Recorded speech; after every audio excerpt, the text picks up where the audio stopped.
The Sportsman's Table is brought to you by the South Carolina Department of Agriculture.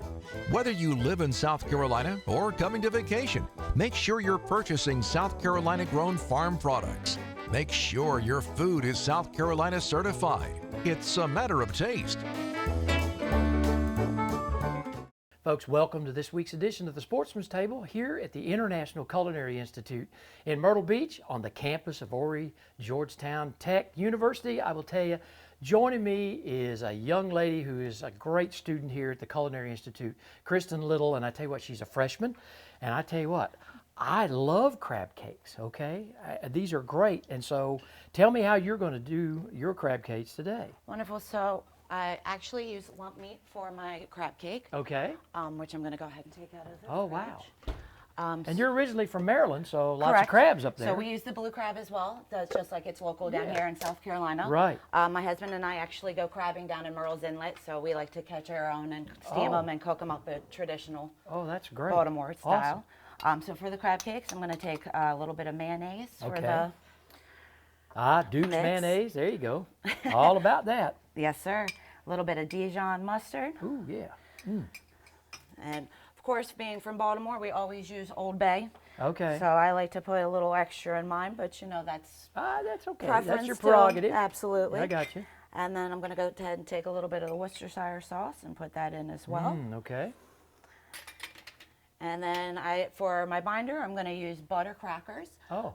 So it's going to give it a sweeter flavor than the typical like saltine or Well, that's a good breadcrumb idea. that you would usually Yeah. use. So go ahead and throw some of those in. And folks, if you want a copy of Kristen's recipe, just log on to bobredfern.com and go to the Sportsman's Table. Okay. Cracked egg. Gotta have an egg. Gotta have an egg in there. So go ahead and put that in there as well. South Carolina's best. Oh yes.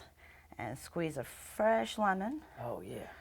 A little bit of zest and zip. Absolutely. And then I'm going to go ahead and dump my lump meat, which we got from 7 Seas. Okay. Right Down in here. Murrells Inlet. Yes, sir. South Carolina certified. There you go. Absolutely. And then you just go ahead and mix them all up together. Oh, wow.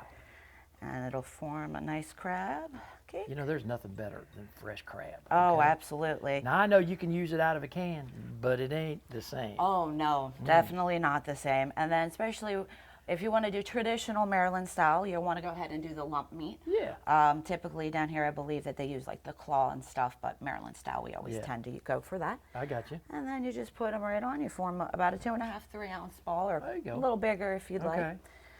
And then And see, you got it just right because they stay together. that's right.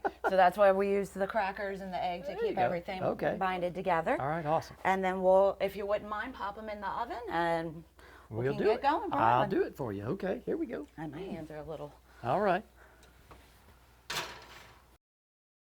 All right, Bob, I think our crab cakes are ready to go ahead and get out of the oven. I tell you if what, you I would can do mind. this part. My sous chef certificate is around the corner, so I can dip in here and get it out of the hot oven. Oh, look at that. Wow. Oh, wonderful. They Wow, look crab perfect. cakes. South Carolina crab. Look at that. Wow. At its best. So I also made a cilantro lime rice pilaf with Oh, a wow. jalapeno from grown down here as well. Yeah. So we'll go ahead and put that. Nice. Nice. Great color to it, you know. Nice little color pop for. And I know down here at the Institute, you guys learn it's all about eye presentation, stuff like that. Absolutely. But at the end of the day, it's what it tastes like. Well, but you also eat with your eyes way before you That's ever true. eat with your mouth. So we definitely want to make it appealing There for you you go. as well. Yeah. So put some beautiful glazed carrots that I did that I learned how to do at the Institute. Nice. Nice. And then we go ahead and take one of our crab cakes. Oh, wow. Go ahead and put them I'll get this right out the like way. that. Hot plate coming up. All Woo. right. And then I also made for us today a homemade cocktail sauce, Oh, neat. which is super easy to do. Oh, wow. And then we'll just put a little swish like that. And then we're good to go. Kristen, that is awesome. Thank you so much for sharing that recipe with us today. I want to wish you the best as you go on to graduate here at the Institute. Being a freshman, you'll be out, I guarantee you'll be out in 12 months. Yeah, for good behavior. I hope so. There you go.